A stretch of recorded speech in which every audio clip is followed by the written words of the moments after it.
Bienvenue dans cette vidéo donc, qui va expliquer comment fonctionne l'anti-streamac que j'ai développé. Non, c'est Daiko. Donc en premier, on importe pas mal de choses. Donc pour faire les requêtes, pour attendre, le threading pour pas attendre à chaque fois très longtemps, les webhooks Discord pour envoyer automatiquement les messages, et la date pour c'est plus pratique pour avoir exactement le temps auquel il y a eu le streamac. Donc d'abord on va faire la liste, donc ça je vais juste l'enlever, la liste des gens qui ont streamac. Donc je l'ai appelée liste trou du cul parce que pourquoi pas, et voilà, elle est vide. Ensuite on va faire une liste des URL de webhook, donc vous pouvez voir que j'en ai pas, c'est normal, j'ai enlevé tout ce qui peut être compromettant ou tout ce qui est important à garder secret, donc les webhooks et le mot de passe, c'est tout. Donc après il y a la liste des équipes, donc il y a liste allemande, liste espagnole, liste Italie, liste US. Donc ces quatre listes, on vérifie qu'ils ne streamac pas. Et on a aussi la liste pleureuse avec Fabo, c'est un allemand, bref. Je suis ici moi, c'est pour les tests, il suffit que j'enlève ce petit caractère et bim, voilà, je teste, c'est vraiment pratique.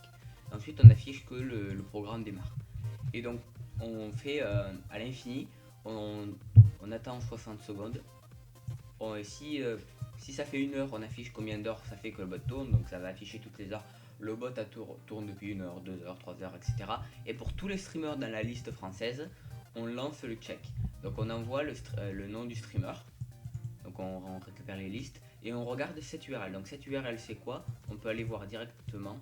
Et voilà, on obtient une liste des personnes qui sont actuellement sur la chaîne d'IPR en tant que viewer.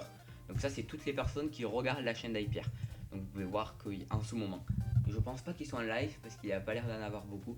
Toutes les personnes qui ont le live ouvert, donc le chat qui défile.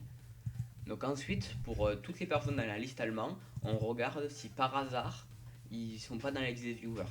Pareil pour les Espagnols, les Italiens, les US et les pleureuses. Fabo. Et vous pouvez voir ici quelques lignes. If streamer égale Bichard et item égale icrativé, temp 4 égale 0. Cette ligne c'est une exception, c'est-à-dire que si le streamer s'appelle The Guild et que la personne qui stream c'est No Live Gabo, c'est bon, il n'y a pas d'alarme par exemple. Et c'est séparé selon si c'est des Italiens, des Américains ou des Espagnols. Vous pouvez voir qu'il n'y en a pas en Allemagne. Et voilà. Donc si temp 4 égale 0, ça veut dire qu'il n'y a pas de streamac, on quitte et c'est tout. Donc, ou ça peut être déclenché parce qu'il n'y a pas de streamac ou parce qu'une exception a été levée. Et donc on a la liste des messages, donc ça peut être allemand, espagnol, italien, américain ou pleureuse. Il n'y a que 5 choix possibles. Et donc on crée notre petit message qui va être envoyé sur les webhooks. Donc le temps de maintenant, deux points, telle personne streamac, tel streamer, c'est un, et puis on affiche sa nationalité, qu'on récupère facilement.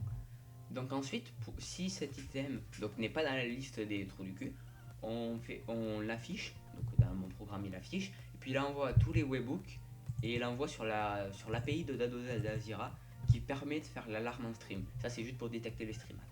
Donc ça l'envoie. Ici vous pouvez voir qu'il y a un mot de passe, donc je peux pas le montrer évidemment. Mais voilà comment c'est fait. C'est assez simple, c'est rapide. Et donc si ça a un peu enlevé automatiquement de la liste des trous du cul. Donc ça met entre 1 minute et 1 heure pour enlever quelqu'un de cette liste. Donc c'est aléatoire, je trouvais que ça c'était mieux. Donc ça permet de, par exemple, je sais pas moi, il y a un américain qui stream à IPR alors que c'est pas normal. Ça va déclencher une alarme, ça va pas spammer l'alarme si l'américain reste, mais dans 1 heure, maximum, ça va remettre l'alarme pour le reprévenir parce qu'au cas où il est oublié.